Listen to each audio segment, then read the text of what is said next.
Welcome everybody. It is Business Monday. Welcome to the Navigant Credit Union Broadcast Center. I'm Josh Fenton. With me is Cha-Ching, the money man. And it's a money kind of day. President Trump has unleashed his powerful $4.4 trillion budget proposal. And it is one of those, is the correct term DOA, dead on arrival? Is that the technical term for you budget people? I think its chances of passing are problematic, yes. The biggest drawback on the president's proposed budget unveiled to Congress today is it adds about $7 trillion to the deficit. Over the decade. So it took 200 and something years to get to 10 trillion in debt.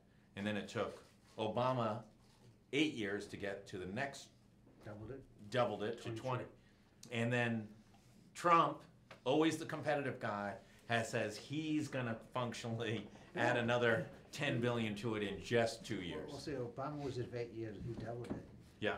Trump is, if he stayed in for 8 years, he would not be doubling it, so he will not beat Obama's record. Okay. That's a little fiscal conservatism. Okay. He also, as part of this, outlined his infrastructure plan. Yes, he did.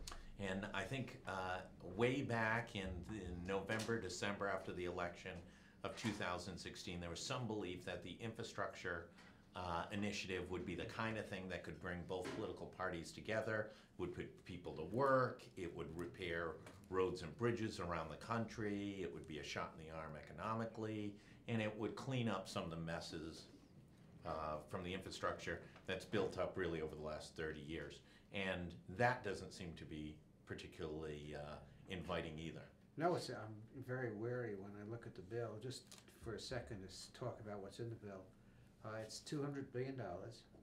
Half of it, $100 billion, is for federal matching funds to match state, local, and also private sector investments. Okay.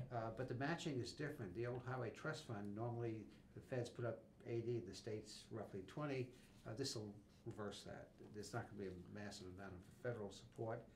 It has $50 billion to buy the red states. They're called rural block grants, which I think are at the governor's discretion. It has another $20 billion for loans and bonds. It has $20 billion for what they call technology, which is really broadband and digital kinds of projects. Another $10 million for a capital revolving fund, which are $10 billion, yeah, which are existing programs. And then mysteriously, which is not clear, it has some workforce development initiatives on tweaking the apprenticeship programs and probably the eligibility on the Pell Grants. There's two problems, with this. First, in the large scope of things, $200 billion is a lot of money, but as an infrastructure program over a decade, it's not that significant. But the two problems, with it are, first, where will the federal dollars come from? It's not clear. The head of OMB speaks about savings to come up with the $200 billion. But as yet, they've not been identified. President talks about, well, they're flexible. If somebody finds a revenue stream, he'd consider it. But they've effectively put a program out into the Congress with no idea of how they're going to pay for it. Can I ask politically why? I mean, it just seems like a no-brainer if you're Donald Trump. First of all, you pick up a lot of blue-collar workers, right? You potentially pick up some unions. You potentially pick up those kind of moderate Democrats, moderate Republicans, and it might be the one thing that Chuck Schumer shows up at the White House for a signing ceremony. It just seems like not only bad public policy, bad budget management, but also bad politics. Well, the politics even gets more curious because it depends. It's a riverboat gamble in some ways because it depends on the state, local governments, and the private sector coming up with a lot more money. And it's not clear that this is big enough stimulus, monetary stimulus, to get local governments to increase money. First of all, there are local governments that have terrible infrastructure problems. They do because they're poor, so they don't know where they're going to get the money. States like Rhode Island have a deficit, Illinois has a deficit, Yeah, no, Massachusetts, I think, and as successful they are, has a deficit. and last time we discussed the bonding capacity and the bonding ability. So it's a gamble because you're putting a lot of the financial burden on jurisdictions that are struggling, and that would mean that the state and local governments either have to increase tolls, transportation fees. We know or how taxes. popular that is, right? People love their tolls. Well, Obviously not here in Rhode Island. We're having 2 gantries being installed this week. And the Trump administration comes back when asked the question, well, it's the obvious. Are the local governments going to do it? And I have 2 answers which are worth considering. The first answer, right, is that about 70% of bond issues are being approved, so people are voting, for infrastructure bond issues. That's a legitimate answer. And the second answer, which is even really important, there's a streamlining provision on regulations, and the theory is one agency, one decision. And right now, the whole regulatory process, if you want to build a road or want to build an airport, extend this runway, whatever, the process is Byzantine. And you have more people in the federal government trying to figure out why you can't do it than trying to help you get to yes very quickly. And so there is really significant, this is the one part of the bill which I think is really well done. There are serious efforts to streamline that process. So if you go to a local government and say, you need to put up a great deal of money because we already can put up, we'll be the minor partner and we'll put up 25 or 30%, but you can get your project done in 2 years. That might give us some benefit to localities and states who are trying to compete competitively and improve infrastructure. So that's a serious thing to look at. The If question Saul is, Kaplan was here, he might push back and say, why, listen, let's fix the broken roads, right, that need to be paved and infrastructure. But why are we continuously expanding our highway infrastructure at a time where shared car services, really driving, auto sales are down, that there's really a societal shift that really we should be rethinking our entire transportation strategy. well, there are smart roads, and nothing in this infrastructure program precludes you from making smart roads and Yeah. bridges and fixing what we have. It's not necessarily discussing increasing the mileage, it's making what we have, more efficient, more effective, so that it makes sense. And even if those social trends and those economic trends are right, the amount of usage of our infrastructure is going to continue. Yeah. It's not going to fall off. Airports, waterways, our ports are in terrible shape. So there's a lot to commend this bill for what it's attempting to accomplish. The problems with the bill are that federal funding is not identified. It's too small. And you're putting a traditional extra burden on state and local governments, some of which may not be able to afford it, and the incentives may not be strong enough to force them to follow through. And then this gets to be interesting, these private-public partnerships. If there are private investors, they put a toll on the road, then you're paying twice. You're paying gas tax, tolls, motor vehicle registration fees, license fees, so you're paying twice. And sometimes these private-public partnerships have costs which are not totally evident initially. So those are some of the I think the good and the bad of this. The other issue, which it hasn't gotten much attention yet, but it will, are environmental issues. Right. So if you believe in climate change, and if there's climate change coming, then you ought to spend some time figuring out what kind of asphalt it makes sense to use in New England or Minnesota if conditions are warming up. And the argument will be that with the diminution of regulations, because if you're going to get something built in 2 years, not 10, the regulatory process has to change. And some of the environmentalists and some of the liberal types are saying those changes in regulations, can have an impact on infrastructure vis-a-vis, climate issues. And so that's going to be another issue that comes up. But that's a broader concern as well. So on the issue of infrastructure, I know Democrats offered up a plan, I think, late last week, and now the president this week. Is the world the two worlds so different and so fractured that we won't see something by the midterm?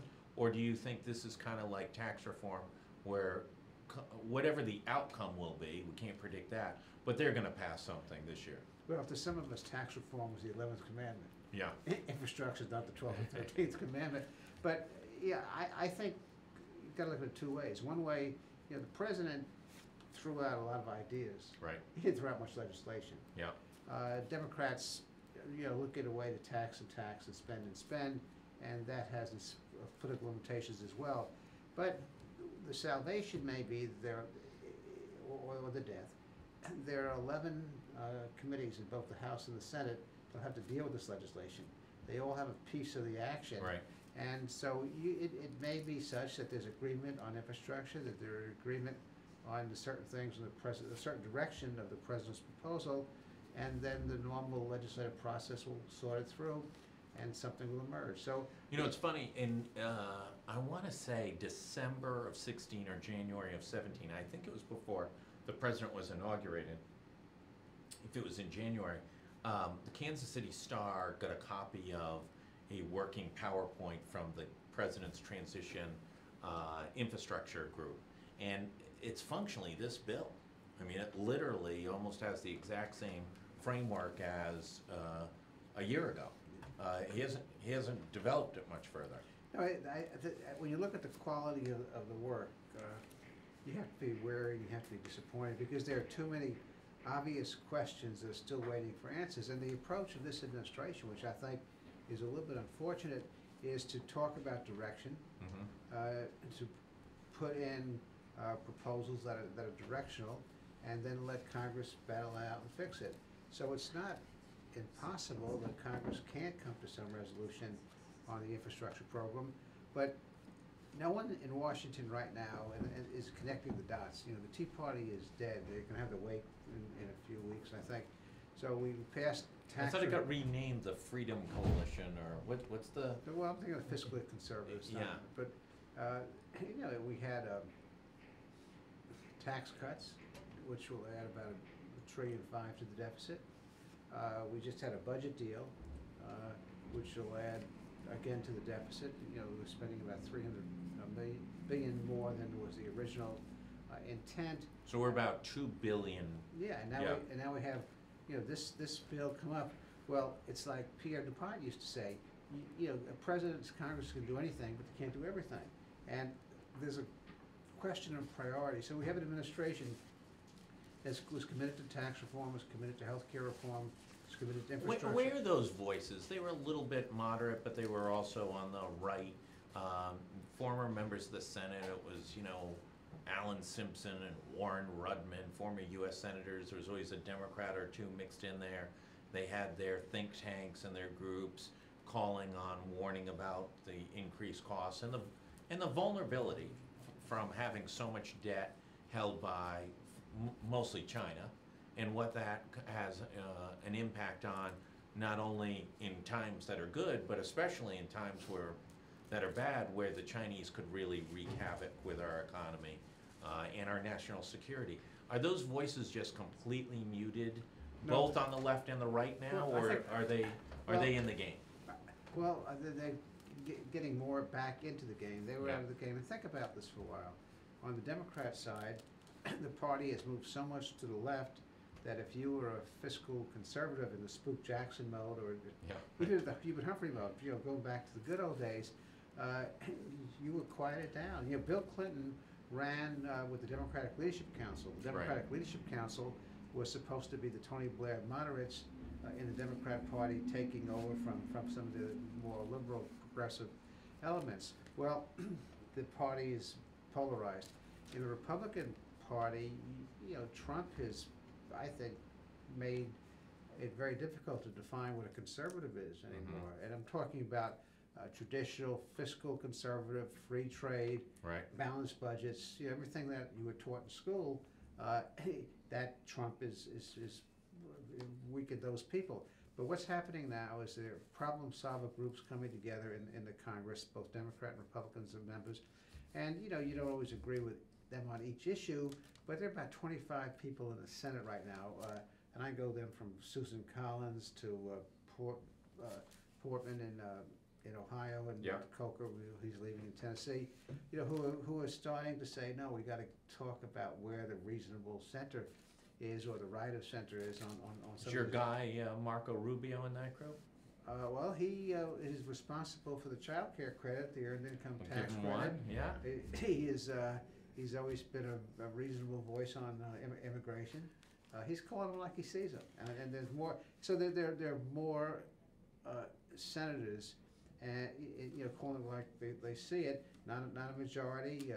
It's very hard when It's a little bipartisan, it's down the middle. some of it's not so bipartisan, but it's I would say it's in the governing center. It maybe on our side it's right of center, on their side maybe left of center, but it's this potential governing coalition. Now it's very hard to do anything when the president, you're not quite sure where he stands from day to day. Right.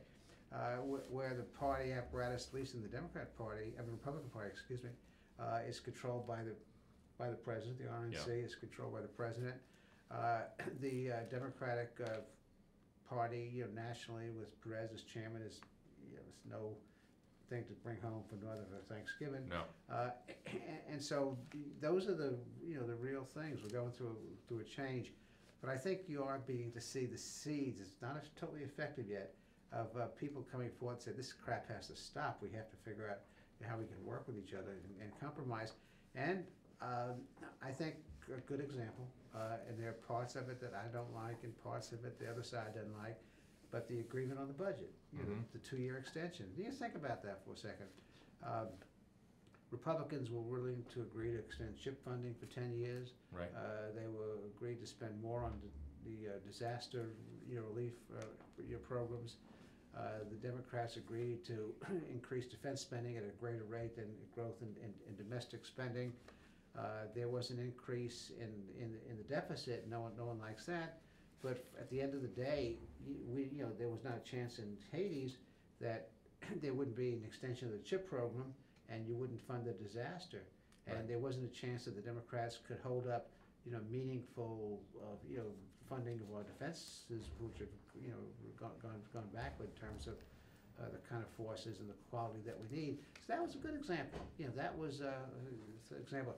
Just this weekend, Chuck Schumer was out at Louisville, at the University of Louisville Center for Politics, which obviously the majority leader McConnell was very much involved with. Right. Introduced him. And so you're beginning to see these relationships. Yeah, the two Senate leaders are now at least functioning together. They do business. Yeah. This politics is their business. Right. And they do business. How much of the distraction of the, machinations of the White House staff and the chaos in that building is affecting governing, getting public policy done, slowing down deals? To some degree, it doesn't seem to at all. They get a tax reform and a budget done. We don't usually get two significant pieces of legislation done so quickly. So talk a little bit about, is that just for CNN and Fox News? Is that just the headline service? The White House is in chaos. You don't have to be a weatherman to see where the vein is flowing. And that makes it difficult because the question is, who can we talk to? Who can we trust? Mark Short, who is the White House legislative liaison, has a tremendous. He worked for the Koch brothers, I believe, at one time, but he has a tremendous amount of credibility. They trust him. They can work with him. Yeah. Even with Kelly's forepaws on the Porter case, there are people in Congress who don't agree with how he handled that, but they trust him. Yeah. They can work with him and they can talk with him. So it becomes difficult. It becomes difficult when a president says one thing one day and it's on the same subject differently the next day. And what you're beginning to see is on the tax bill, on the health care bill, the White House almost thinks, bring us something. Yeah. And I'm not, and they're certainly involved in the conversation, but their attitude is now developing. White House is signing it if it's reasonable. Let's just move our heads down and go. And I think you're going to see more of that. I think over time this White House will marginalize itself. Spencer Sullivan was on last week. He's a Rhode Islander, but a Washington consultant now, and, you know, he said that margin between the two parties has shrunk from around 14% to I think around 6%. Yeah. And, you know, he's a Republican consultant. His takeaway is, hey, maybe these midterms aren't completely lost. Senate races seem to be, you know, the Republicans have the advantage in the number of 28%. yeah, of Democrats that are up, but they've got to defend some seats like Jeff Flake and Corker down in Tennessee. Those are going to be potentially races when they wouldn't have been otherwise. Let's talk about the Senate. The Republicans look like they'll hold serve on the Senate. Do you agree? Yeah, I think so. You know, be just for the simple arithmetic that Democrats have to win a lot more elections, and you know, Rick Scott go in Florida. Rick Scott. You know, you have some vulnerabilities in Arizona now. You have vulnerability in Nevada. Yeah. So I could point out 3 or 4 states where the candidates shouldn't be vulnerable, but they are. But on the other hand, you could point out to some strong places where good Republican candidates, regardless of what's happening nationally, are in pretty good shape. The thing that could blow this thing up from a Republican perspective is the mobilization of women voters. When you talk about a blue wave, that is the wave. Yeah. And we haven't seen this for some time, but it's real. Yeah. A lot of people come out and demonstrate. You know, the president certainly throws oil on the fire, gasoline on the fire. Well, you saw today on the GoLocal story that Nagel broke. You know, here's a young woman that I think historically probably would have kept her mouth shut, whether she thought it was an injustice or not, and she feels empowered now to come forward and say, hey, listen, not fair. Yeah. And I think you're seeing that in all industries and across the board. And it's more than that. It's challenging the kind of macho culture that Trump, you know, brings around. So that's a very unpredictable number, and it could be a wave. It'll have its impact on the House. If the House elections were held today, it would be a Democratic House. Yeah. They need to capture 24 seats. I think right now it looks like 30 or 32 seats that people I speak to in the counts. But and usually in a midterm, you know, if it looks like 30 or 32, it could be 45 or 50. But on the other hand, this is what you've been to see in some of the numbers. The generic vote, Yeah. which doesn't really mean very much, but it's interesting. But it's a good prognosticator historically. It's gone down from the Democrats had a 11 to 13% lead. Now I it's think down it's a 16 and now it's at 6. Yeah, in that range, and the Democrats, you know, God bless them, are overplaying their hand on some issues. They forget that part of the United States is west of the Hudson River. There's a part of the country you fly over that doesn't necessarily think like you do if you're close to the ocean, both oceans. I think they're overplaying their hand on immigration. That's why Schumer retreated, that he was going to close down the government over immigration. Right. Well, you know, That didn't work so well. some of his senators got the message back, Pretty quickly. Pretty quickly on that. Last question before we break. You know, what's all this mean for Rhode Island? I mean, we're heading into potentially a number of significant races. The biggest, you know, we haven't seen the U.S. Senate race turn into that race yet, but, you know, you never know. But clearly the governor's race is a race. She's got very high unfavorable numbers and very low favorable for an incumbent, and you've got a couple Republicans that are viable. What does this mean for them in the next? Well, all politics is local except the factor I just mentioned. There will be a Trump drag on this ticket here. Yeah. And you know, as a Republican, you can deny it, but it's there, and the drag comes. It's a gender-driven drag to some extent. Is it gender-driven? Well, it's a strong female vote. Yeah. And it's particularly a strong female vote for college-educated women.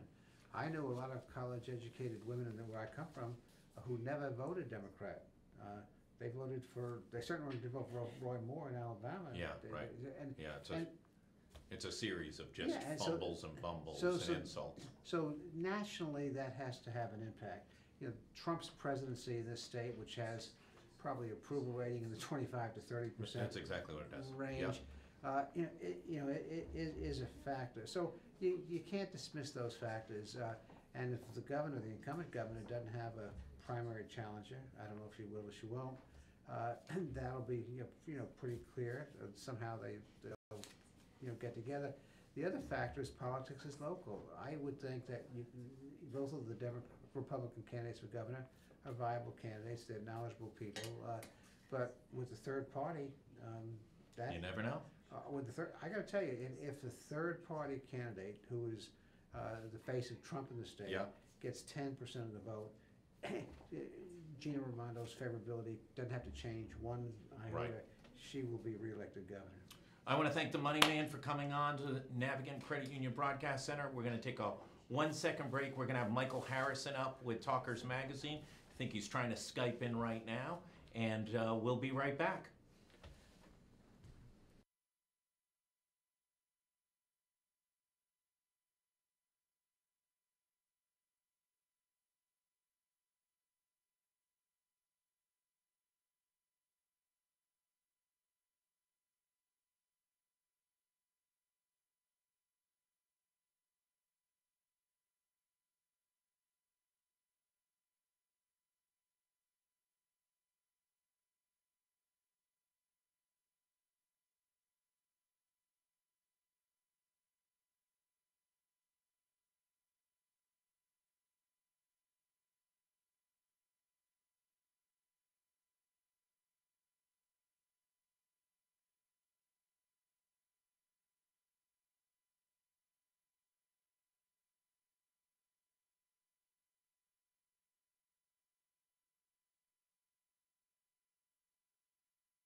We are back at the Navigant Credit Union Broadcast Center. Josh Fenton, it is Business Monday. I want to thank Gary Sass for coming on, and also thank our friends at Deepwater Wind for all their help.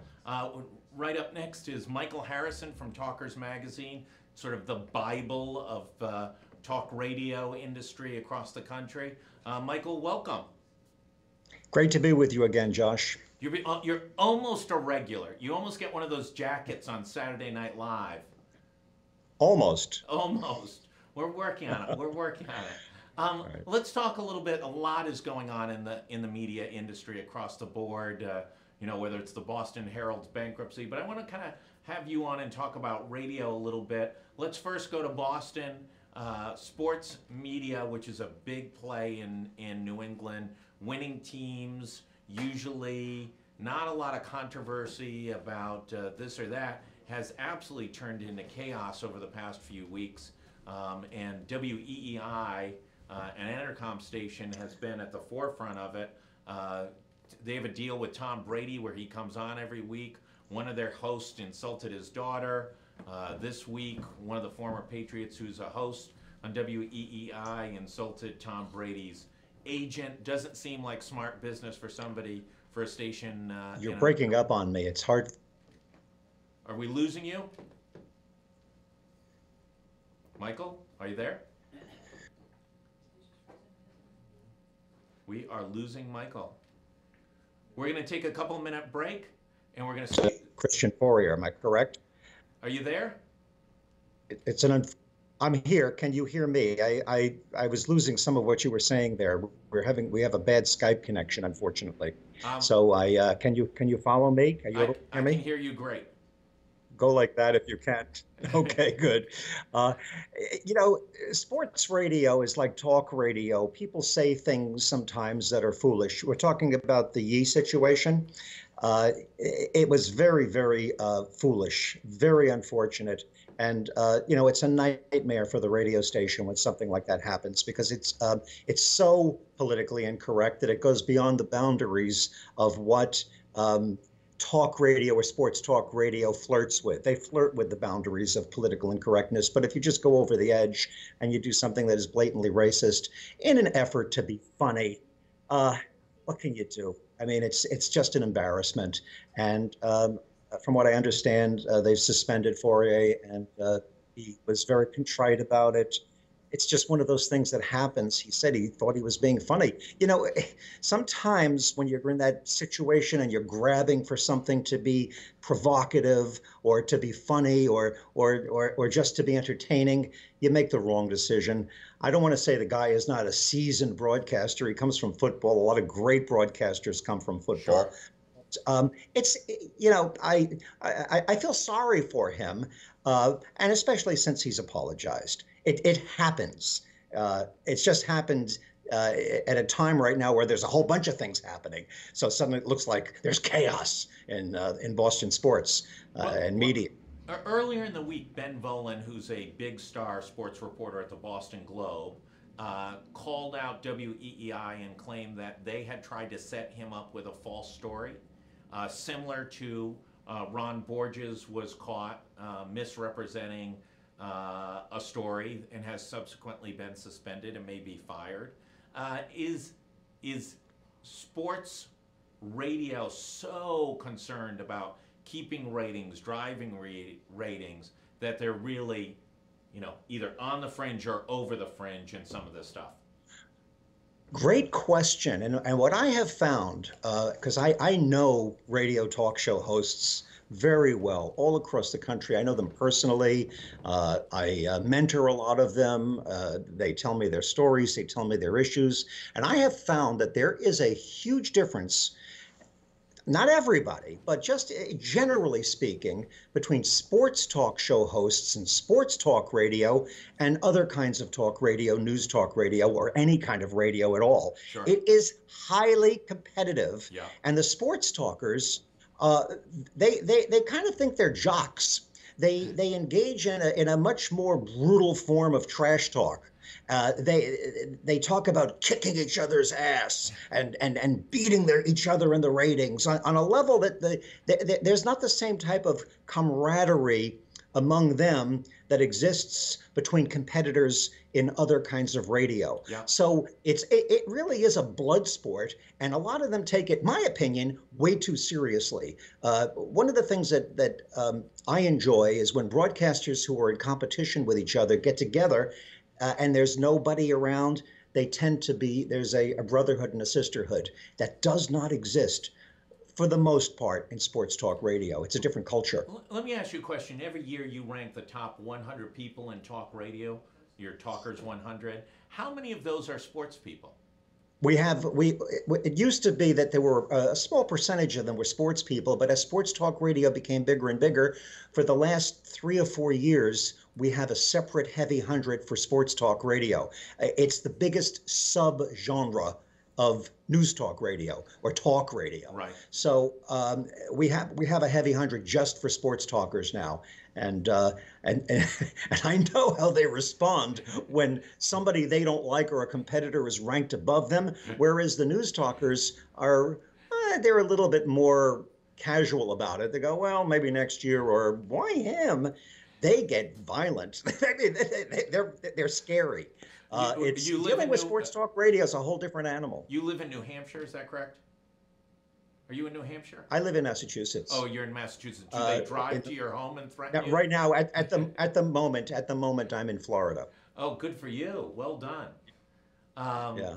You're in the better, smarter place. Let me just A warmer place. Let me just hit on iHeart. Obviously, Cumulus, the third largest radio group in the country, is now in bankruptcy proceedings in Chapter 11, I believe. And iHeart, the largest radio group in the country, missed a debt payment and seems to be an indication that they are looking for either a new rhythm to renegotiating their debt or looking for a bankruptcy. What do you hear on this subject? Well, they are heading down what it seems to be the same track that Cumulus went down. First, if you remember, Cumulus purposefully missed a payment. Then it goes into, I believe, a 30-day grace period, and then the you know what hits the fan. Right. And we're waiting for that to happen. According to the Wall Street Journal, a bankruptcy could come as quickly as March. Yeah. I personally try to stay out of making predictions when I don't have a crystal ball. Nobody knows for sure. This is very uncharted territory in the radio business for Right. one, there to be such giant companies and for them to be in so much trouble financially. You know the old saying, too big to fail. The Right. entire institution of American radio is hanging in the balance. Right. I mean, so it's not just an industry that doesn't have all types of emotional and social consequences attached to it. These radio stations have got to continue to exist. Radio is a very important part of the fabric of American society. So it is a bit more special than if it were a different type of industry that made widgets or any number of manufactured products. Therefore, it's very dangerous to speculate. But we have the Cumulus model to look at. And there's tremendous amount of conflict between the creditors and the people who are managing iHeart at this time as to who will be in control after this 30-day period passes and there is either a bankruptcy or not, or some other type of reorganization. Your guess is as good as mine. And of course, iHeart is run by Bob Pittman, who made fame and fortune with MTV and really building that franchise to being one of the most important cable networks back in the 90s and early 2000s. Um, is there a chance, Cumulus's a legacy had a bankruptcy 9 years ago when it was Citadel? Are we now in a cycle that these mega operations, just because of their debt, because of their sizes, that they're just not viable entities? And iHeart's got 20-something billion dollars in debt. Yeah, it's a shame too because, well, first of all, they're terribly unwieldy. It's very hard to run a company of that size. They were acquired after deregulation when companies were able to consolidate. It was a very, very different time. It was pre-2008. It was pre the collapse. It was pre the real heavy duty entering into the digital age where there are so many competitors, exotic competition for radio. It was just a whole different mindset, and an enormous amount of money was paid for these radio stations based on it being an asset prior to 2008 in the run up to consolidation. Now they're stuck with all of these radio stations and a debt that is smothering. I mean, Yeah. the best word I could use is smothering. However, it should be pointed out that radio itself, if you take away that part of the story, that they paid too much for the stations, Right. and you keep in mind the fact that radio is an important part of the fabric of our society, radio itself is a very viable business. It has a lot of listeners. People still listen to the radio. It still is important. And if you take away the red ink factor of the debt payments, which are stifling and smothering the business, they can make money if they were back in a reset situation, operating according to the laws of nature. And Right. that's the key, is how do you get all these radio stations back to being with a debt service that's reasonable, as opposed to the one right now with debt greater than the profit they can Just make. crushing, yeah. Michael, I Can't, want to thank can't you so survive. much. We're probably going to have you back in 4 to 12 weeks, somewhere in that period of time. Ask you to come back and talk about some of this. I always appreciate it. You And have a wealth of knowledge, and enjoy the warmer weather down in Florida. thank you very much. And I really am a fan of your platform and consider it an honor and a privilege to be part of it. Thanks for having me on, Josh. Thanks so much. We'll be right back. We're going to be with Mr. Innovation, Saul Kaplan. We have a lot to talk about. Uber, Amazon, you name it. We're going to talk about it. We'll be right back.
We are back, Business Monday, here at the Navigant Credit Union Broadcast Center. I'm Josh Fenton. This guy's Mr. Innovation, Saul Kaplan. Thank our friends at Deepwater Wind, thinking about innovative guys who seem to be doing fairly well and reinventing some industries. I want to thank Michael Harrison from Talkers Magazine, who had just joined us, talking about some of the fluxes in the radio industry. Let's jump into it. Amazon is beginning to now scare everyone in the free world. I just heard that they've started an innovation outsourcing consulting business, and they're going to take on the big boys like Biff. Bring it. I say bring it. Bring it on. Yeah. Death by Dunkin' Donuts Center, MMA. They announced or leaked out, or whatever you want to call it, last week that functionally they're taking on UPS and FedEx. Well, what they did was they said, look, okay, this is just the beginning too. Right. They took, now that they own Whole Foods, Right. They said, okay, let's start playing with some new capabilities in the Whole Foods model. So these are the incremental changes. People think this is the end game. This is not even close to the end game. But they announced that they were going to experiment in 4 test markets, with a 2-hour home delivery. Right. From Whole Foods. Okay, that's been done before. I mean, there's nothing. Not well. But they know how. But they know how to do it. Right. Have you ever had Peapod? It did not go well. But this is Amazon. Yeah, right. They know how to do it, and so they're going to try it in 4 test markets, and they'll see. This is the secret to what Jeff Bezos and Amazon does. They try more stuff. They experiment with new capabilities. Who knows if it's going to scale?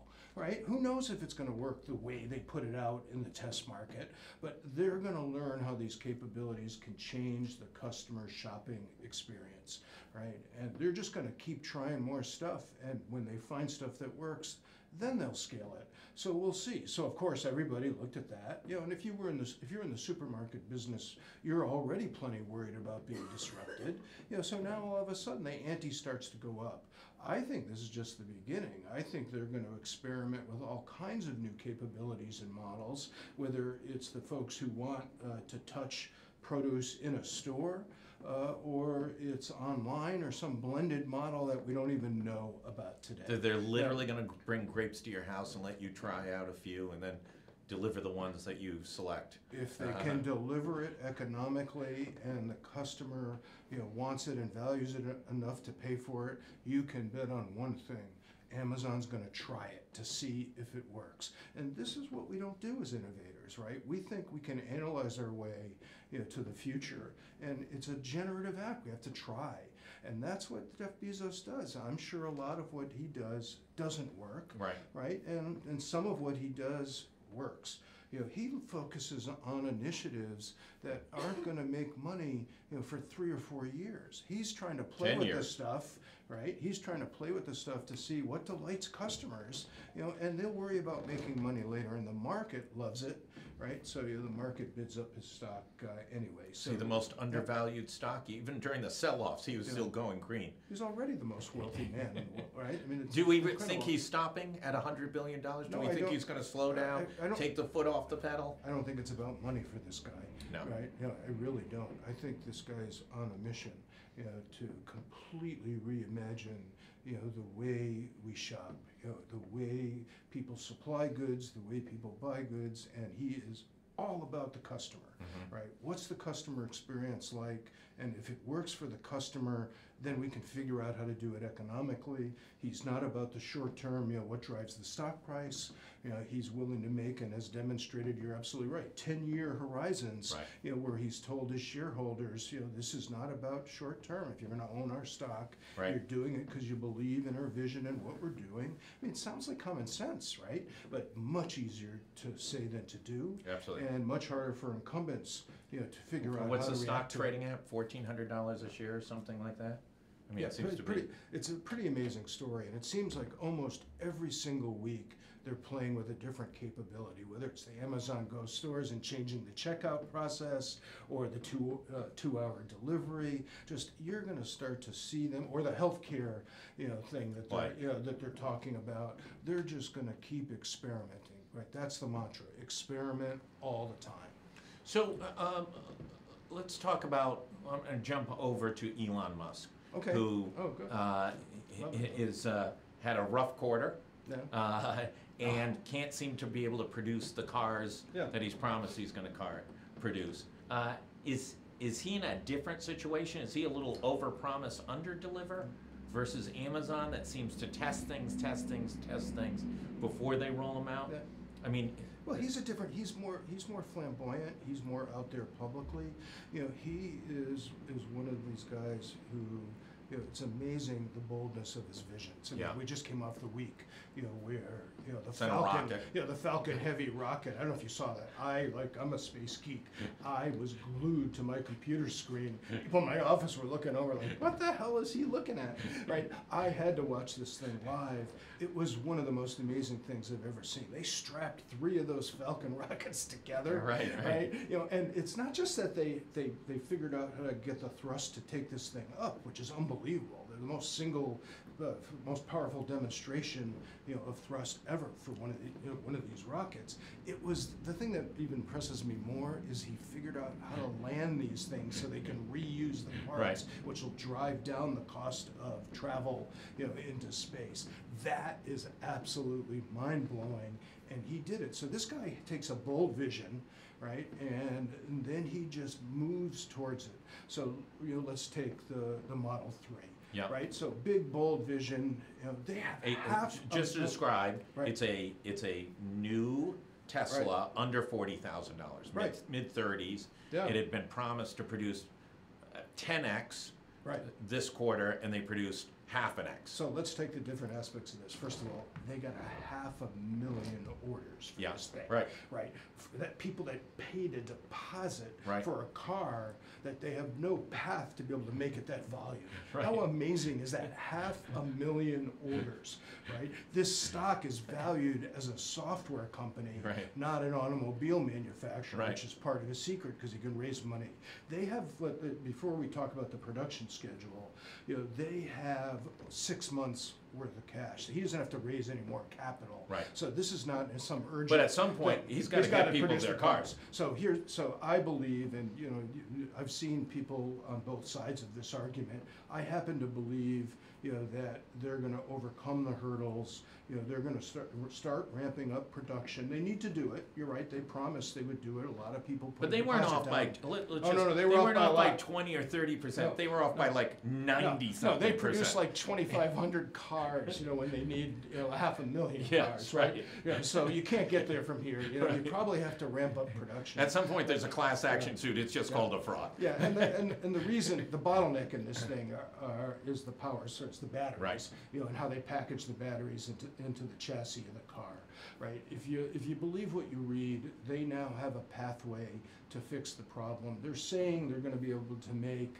10,000 cars a month by the end of March, and 20,000 cars a month, by the end, of the next quarter. And the which good puts news them is, on the path, right? Puts them on the path to disappoint everyone. And the good news is, a whole bunch of the people who've already put their deposits down will be dead by then because they won't have received their car, and they'll just have to deal with probate. And yet you look at the stock and they value it as a high-tech software absolutely. company. So there's a bunch of people out there. I happen to be one of them who believes that Elon Musk's going to pull this off. Did you give him a deposit? Do you know what happens? I didn't. I'd love to have one of those cars, but I'm going to wait and see. There was not a Biff logo car. I'm not that early an adopter. I didn't write the check, but I do believe he's going to get there. And you know what happens when they do ramp up production of this thing. They start printing cash, and they not only do they have enough cash for the next 6 months to work through these kinks in the production cycle, but he can go back to as long as the stock price continues to be valued the way it is, he can go back into the market. I would not be worried about Elon Musk right now. So you're not holding a charity fundraiser, baked beans and hot dogs to help out Tesla. And when he stuck that rocket landing this week, he bought himself a whole lot of stock market value. Are we sure it was real? It wasn't one of those faux things that conspiracy theorists have. Now let's jump to CVS. A little reality yesterday. CNN broke a story. We picked up on it and tried to get comment from CVS that the Aetna's medical director in California testified in a court proceeding saying, I never review medical records, and functionally the system is a little cooked. And insurance commissioner in California is doing a major investigation. Isn't that a little bit of the reality of what CVS is trying to pull off, right? They're not building it from scratch like an Elon Musk might or an Amazon might. They're buying something, the third largest health insurer in the country, and they've got their own devils in their system as well. Isn't this going to be hard? Is it going to be hard? Of course it's going to be hard. Transformation isn't easy. What they're buying is a capability set, the insurance capability set. They're not buying it because they want to play in the insurance industry the way insurance companies play today. Yep. They're buying the capability set because they believe ultimately if they combine and recombine it with other capabilities they have, their store network and other things, that they could, like we were talking about with Jeff Bezos, they could create a whole new customer experience, something that doesn't exist in the world today. Right. So you can't think about this as this is the way Aetna works today, this is the way the chain drugstore works today, this is the way that the pharmacy benefit manager works today.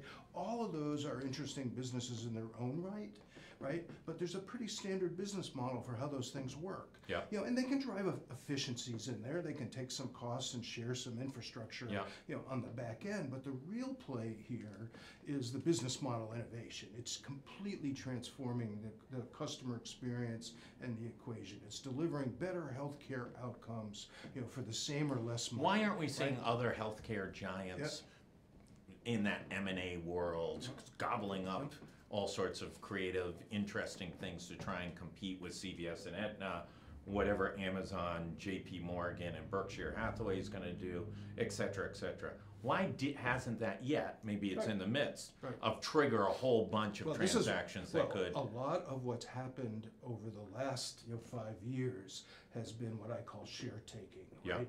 It's been let's get scale. If you're a drugstore, let's buy more stores. That's what CVS did. If you're a health insurer, let's buy another health insurer, right? Because we can withstand this pressure if we're just bigger. Right. This is the bigger is better. Costs. Bigger is better argument, and control the costs. Right. What we need is transformation, entire new models to deliver better care for the same or less money. Right. That's what we desperately need because we can't afford the continued escalating costs. We have a very expensive healthcare system, over-specialized, huge hospital-based infrastructure, which is very necessary for really sick people, but isn't as necessary for people that are less sick or people that are just trying to manage chronic disease, or God forbid we should avoid it in the first place by taking care of ourselves, right? So we need an entire new set of models, a different way to finance it, and so what CVS and Aetna offer the promise to do is to be the disruptor in healthcare, right? Instead of waiting for that disruption to happen to them, they become what I call the market maker. That is a big vision. It remains to be seen whether they can get there. It also remains to be seen how they get valued, because what happens to disruptors is Wall Street doesn't know how to value them. They're not loving the stock. Because they don't look like the traditional industry, and that's okay, right? Jeff Bezos didn't look like the traditional industry, and he powered his way through it until the stock market understood it. Let me ask you a quick question.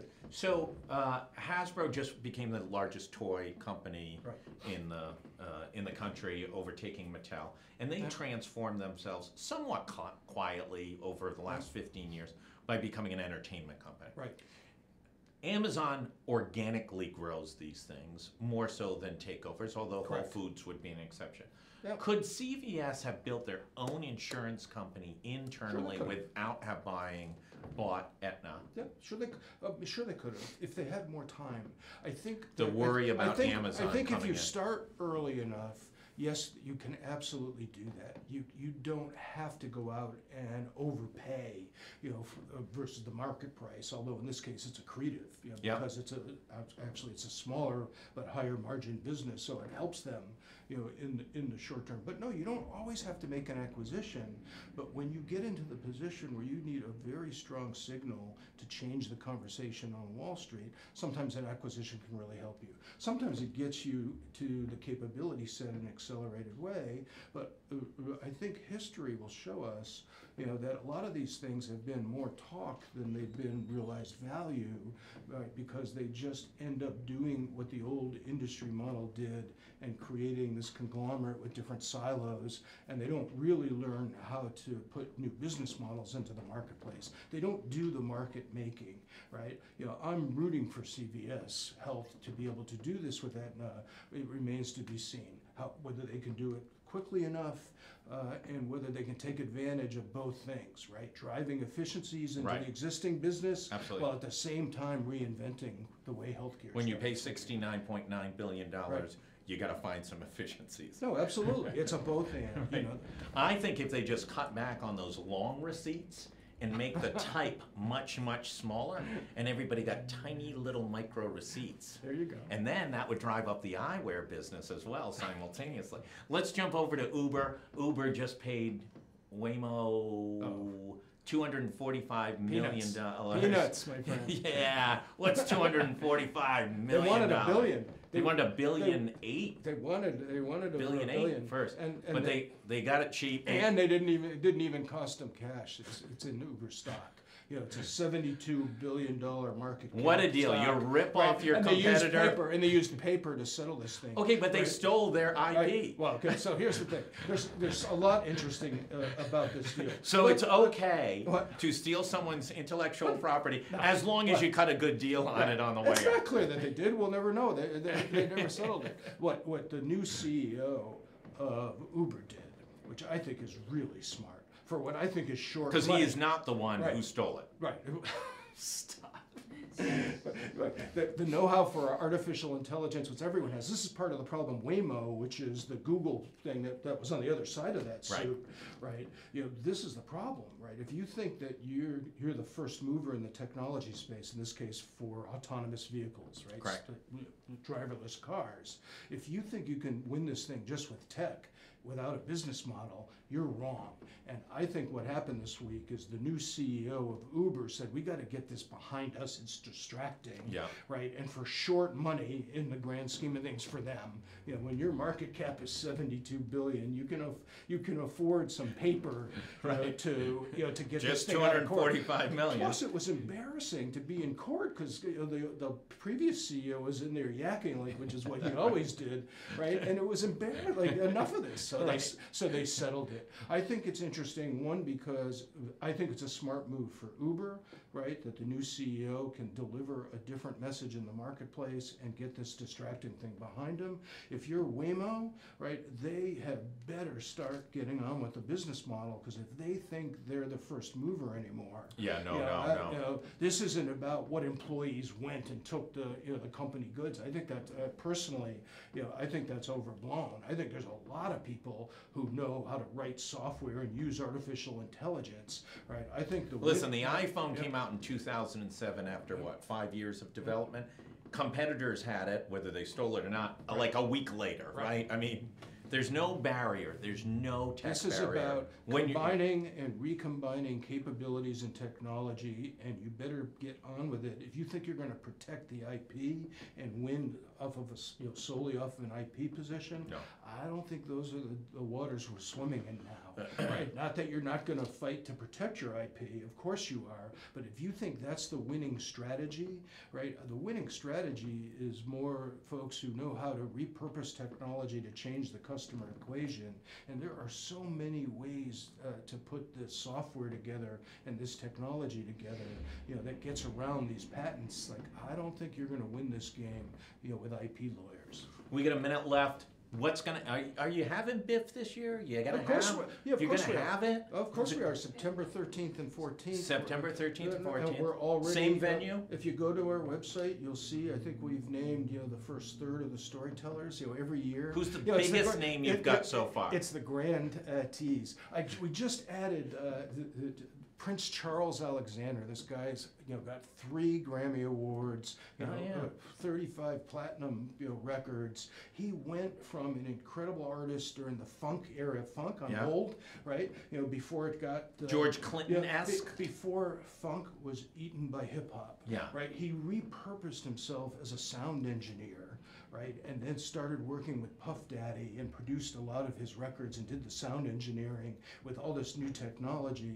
And then he reinvented himself again. He's up at the Berkeley, School of Music, and he's teaching production and sound engineering, to all these crazy, cool young, I can musicians. totally envision Great Saul Kaplan storyteller. reinvent himself Yeah. as a funk sound engineer as this next step. There you forget go. that consulting stuff, forget that economic development Yeah. leadership, forget Yeah. this Biff stuff. Well, I'm the least musical I could guy see you you're with a ever gonna big meet. George Clinton Yeah. hat. Yeah. Least and some musical, fur. least musical guy you're ever going to meet. But as an innovation junkie, I think the way we combine and recombine notes to create different kinds of music and sounds is such a great metaphor for innovation. So we always want music on the Biff stage. So he's going to perform. He's going to tell his personal reinvention story, and he's just one of a number of storytellers that are already signed up. Go check it out on the website. It's great. Always fun. Next week we're revisiting schools and innovating Providence's schools. Great. That's the challenge. We're Great. not talking about safe and warm and dry anymore. We're talking about the gauntlets being The thrown student down. experience. Bring your A game. Let's do it. All right? I'll look I forward want to to it. thank everybody. Of course, Mr. Innovation gets me all revved up. I can't sleep at night after Mondays. Sometimes I stay up all night innovating or watching Law and Order, whichever comes first.